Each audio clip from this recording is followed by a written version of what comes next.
दिल्ली के अंदर बीजेपी की स्थिति क्या है और बीजेपी किस तरीके का तापमान दिल्ली के अंदर झेल रही है, इस बात को जरा समझिए। भाजपा के विधायक ने कल ही कपिल मिश्रा को ऐरा गैरा नत्थु खैरा बताया था कि किस ऐरा गैरा नत्थु खैरा को टिकट दे दिया और ऐसी टिकट से आप जीत नहीं जाएंगे।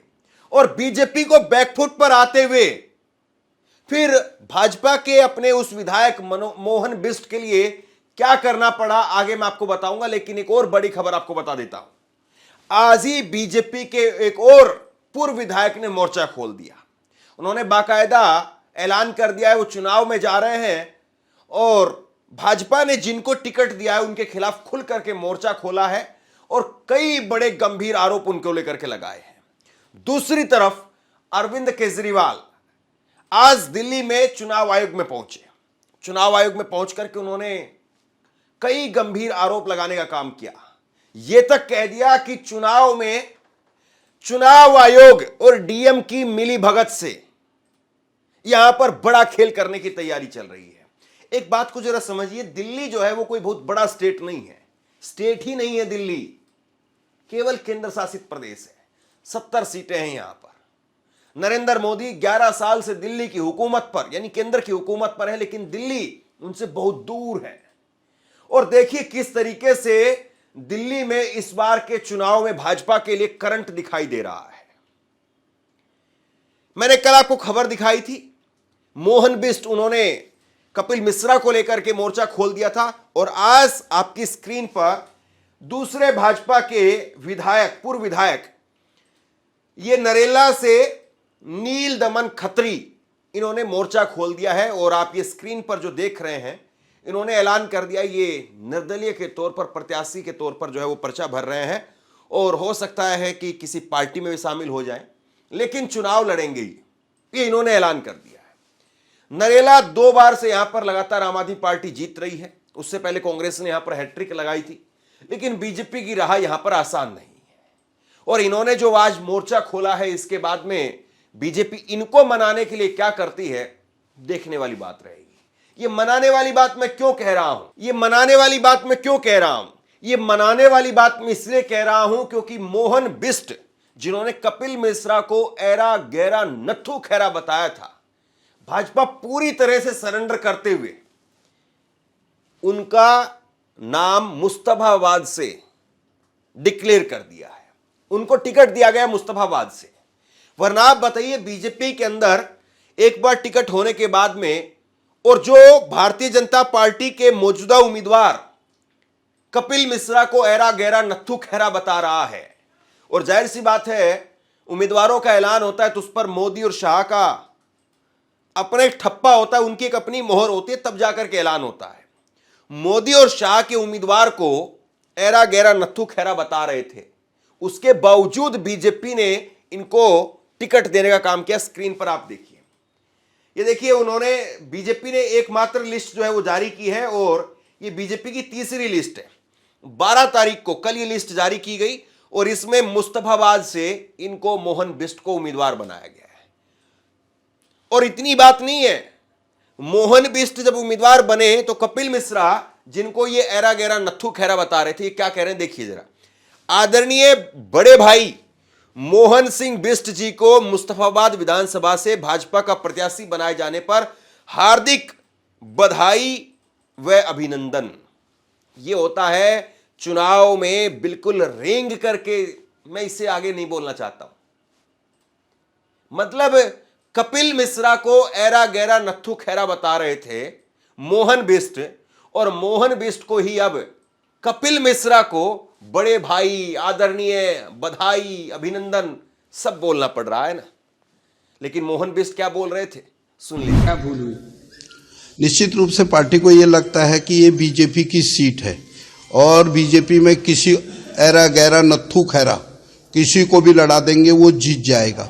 ये बहुत बड़ी भूल है और आगामी आने वाले दिनों के अंदर पार्टी को पता लग जाएगा कि जमीनी कार्यकर्ता की क्या वजूद है। अब जब मोहन बिष्ट यहां पर ऐरा गैरा नत्थु खैरा बोल रहे थे, फिर क्यों दिया गया इनको टिकट? टिकट इसलिए दिया गया क्योंकि मोहन बिष्ट अकेली इकलौती सीट पर नहीं, 5 बार के विधायक थे ये, इनका टिकट काटा गया। और बीजेपी के जो लोग कसीदे पढ़ने का काम करते हैं बताते हैं कि अमित शाह तो बहुत बड़े चाणक्य हैं, बड़ी बारीकी से जो है वो चीजों को पकड़ते हैं। कुछ बारीकी नहीं है, कोई बड़ी चाणक्य नहीं है। आप 5 बार के उस विधायक को नहीं पकड़ पाए, उसके मिजाज को नहीं समझ पाए। 5 बार का जो विधायक और उस वक्त का विधायक जब बीजेपी का दिल्ली के अंदर 1 सीट 2 सीट 3 सीट 5 सीट आ रही है, तब उस मुश्किल वक्त में भी सीट लाने वाला विधायक आप उसकी टिकट काट रहे हैं। इन्होंने कह दिया था कि केवल आपको करावल नगर नहीं बल्कि आसपास की सीटों पर भी 6 सीटों पर बड़ा नुकसान झेलना पड़ेगा। सुन लीजिए। इस चुनाव के अंदर पता लगा, और यही चुनाव नहीं, यहाँ बुराड़ी हो, करावल नगर हो, घोंडा हो, सीलमपुर हो, आपका गोकलपुरी हो, नंदनगरी हो, ये सारी सीटों में क्या हाल होगा ये तो आने वाला समय बताएगा। ये जिस तरीके से चीजें निकल करके सामने आई, ये बता रही कि बीजेपी की अंदर सब कुछ ठीक नहीं है और बीजेपी एक इतना छोटा सा केंद्र शासित प्रदेश उसको भी संभाल नहीं पा रही है। अरविंद केजरीवाल ने आज बड़े गंभीर आरोप लगाए।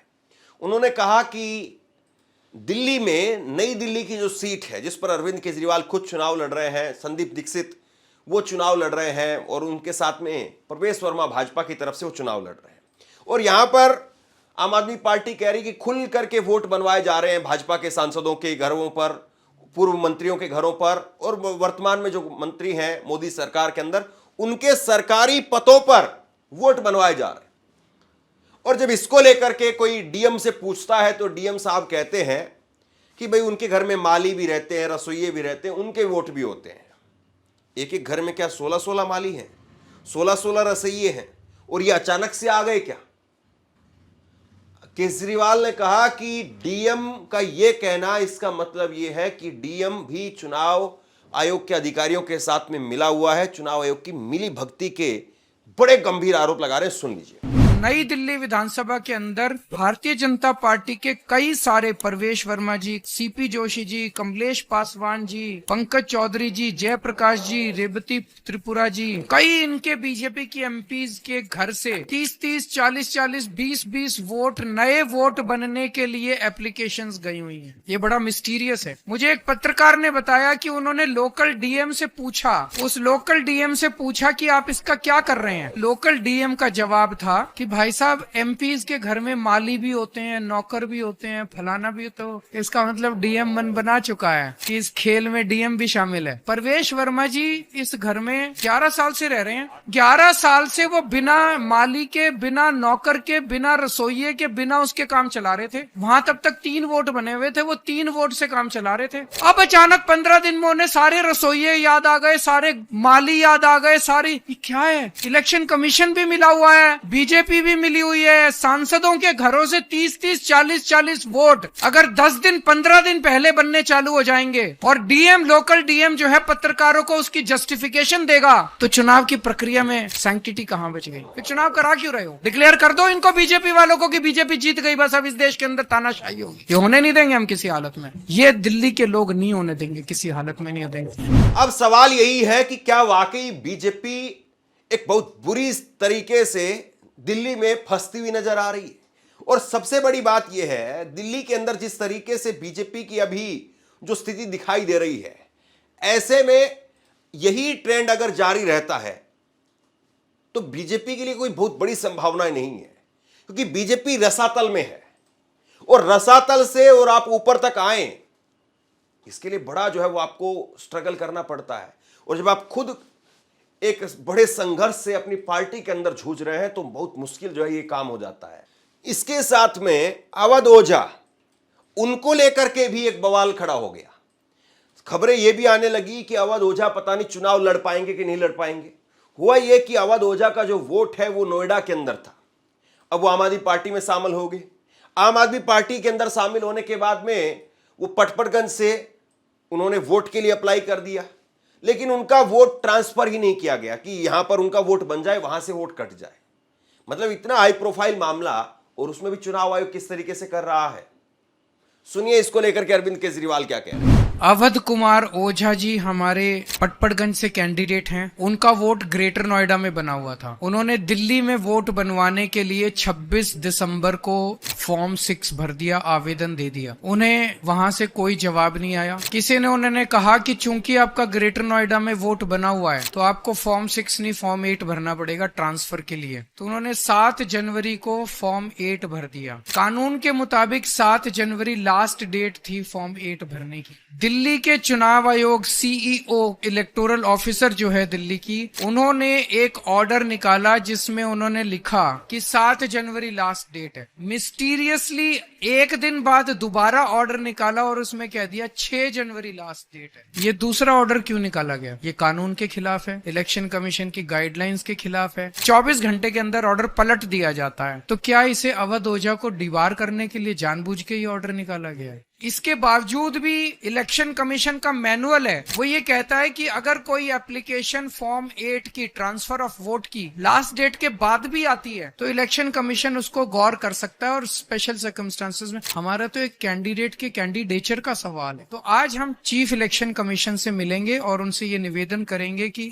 अवध ओझा का ट्रांसफर करवाया जाए ताकि वो अपना चुनाव नॉमिनेशन पेपर्स फाइल कर सके। अब जिस तरीके से समीकरण दिखाई दे रहे हैं, ऐसे में क्या बीजेपी की पार वाकई ही चल पाएगी? क्या बीजेपी दिल्ली के अंदर कोई बहुत बड़ा करिश्मा कर पाएगी, या फिर ये जो संकेत दिख रहे हैं ये संकेत बताते हैं कि बीजेपी दिल्ली में बहुत बुरी तरीके से फंसी हुई है, घिरी हुई है, बगावतों से घिरी हुई है। और दूसरी बात यह है कि बीजेपी 17 तारीख तक कैसे इन लोगों को मनाएगी, और क्या वाकई एक आखिरी सहारा, एकमात्र सहारा चुनाव आयोग का सहारा है, या कुछ भी कर ले बीजेपी और दिल्ली में सरकार बनाना बहुत दूर की बात है उसके लिए।